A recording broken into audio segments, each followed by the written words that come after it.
Hope this finds you well. Morgan and I were looking recently at local sponsorships. Wanted to give you a professional take on local sponsorships, why in some cases I have done them, why I haven't, and just a good rule of thumb, especially starting out. Generally speaking, starting out, especially in certain locations that you may not have covered previously, or you're trying to dive into specific areas. Like I'm wearing an Orange Beach shirt right now. I live in Orange Beach, Alabama. Obviously, it's national, but with whatever you're doing, understand that in that situation, you want to look at it as a value to you, but also a value to them. Okay, is it something you want to support? Right?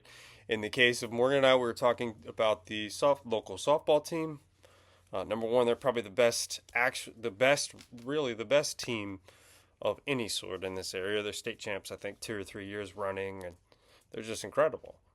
But are you going to get a massive audience at their games?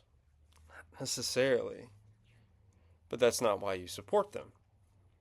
They have so much synergy with Summit Wellness. If we could help them in any way, and then we figure out good content from that, and we, as the business and the marketing company, make that content last for them, and it lasts for us, 100%. There's massive synergy with it. How much should it cost? Well, later we're gonna discuss actual foundation marketing plans and marketing strategies and really marketing budgets. Price, place, promotion. What are you doing? How are you pricing? What's your net? Are you doing kind of a 10% gross to your advertising? How are you building that structure? Right? Are you gonna do, say, 20% of your advertising budget to local charities or local sponsorships? What should your build out be? Generally, mine would be 10 to 15% to local, depending on what you were doing.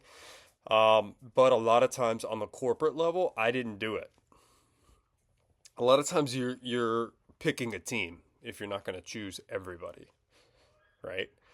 I had many car dealerships I worked for in the past and things of that nature, and your assigned sales area is 15 to 20 high schools, give or take. It gets expensive really quick, so you got to pick and choose. How far are you really trying to get for your business? 5 miles or 25 to 40? Just depends on your target area. And the population that exists that cares about that. So assess those things. Look forward to it and look at it with, humble eyes, not let me spend 10 grand. Some of these premier sponsorships with dinners and everything else. I mean, if you need a write-off, great. But are you going to get another 10 grand back in customers from a local high school game? Maybe not. Big schools in Atlanta, something like that, fine. But just understand what you're looking at and look at it from a, caustic perspective, and then what you can do with the content and what you can build with it. And that's easy to discuss. Give me a call. Until next time.